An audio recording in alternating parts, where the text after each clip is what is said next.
प्यारे दोस्तों, आज की कहानी पंचतंत्र की लघु कहानी है जिसका नाम है तीन मछलियाँ।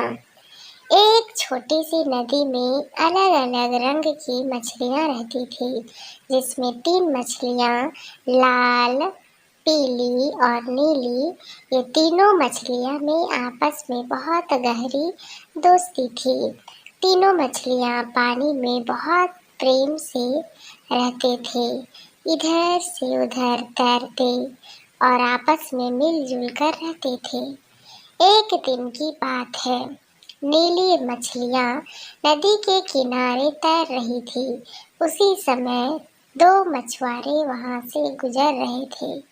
वे आपस में बात कर रहे थे कि कल हम लोग इस नदी का मछली को पकड़ने आएंगे। यहाँ बहुत सारी मछलियाँ हैं।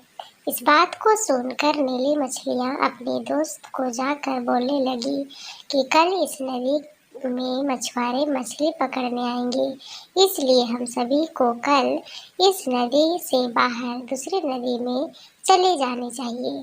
परंतु नीली मछलियाँ का बात को सुनने के लिए कोई तैयार नहीं हुई, पर पीली मछलियाँ उसकी बात से सहमत हो गई और वो जाने के लिए तैयार हो गई। बाकी कोई मछलियाँ उनके साथ नहीं गई। पीली और नीली मछलियाँ दूसरी नदी में चले गए। दूसरे तीन मछुआरे उसी नदी में आए और मछली पकड़ने के लिए शुरू करने लगे।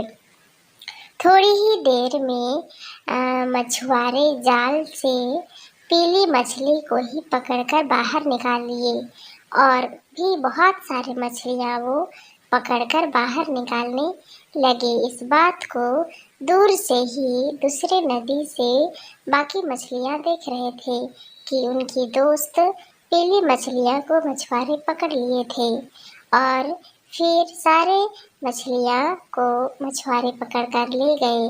बच गए तो सिर्फ पीली और नीली मछलियाँ।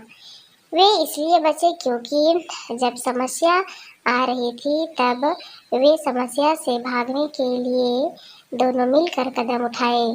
अगर बाकी मछलियाँ भी उन मछलियों का बात सुने रहती तो उनका जान खतरा में ना होता।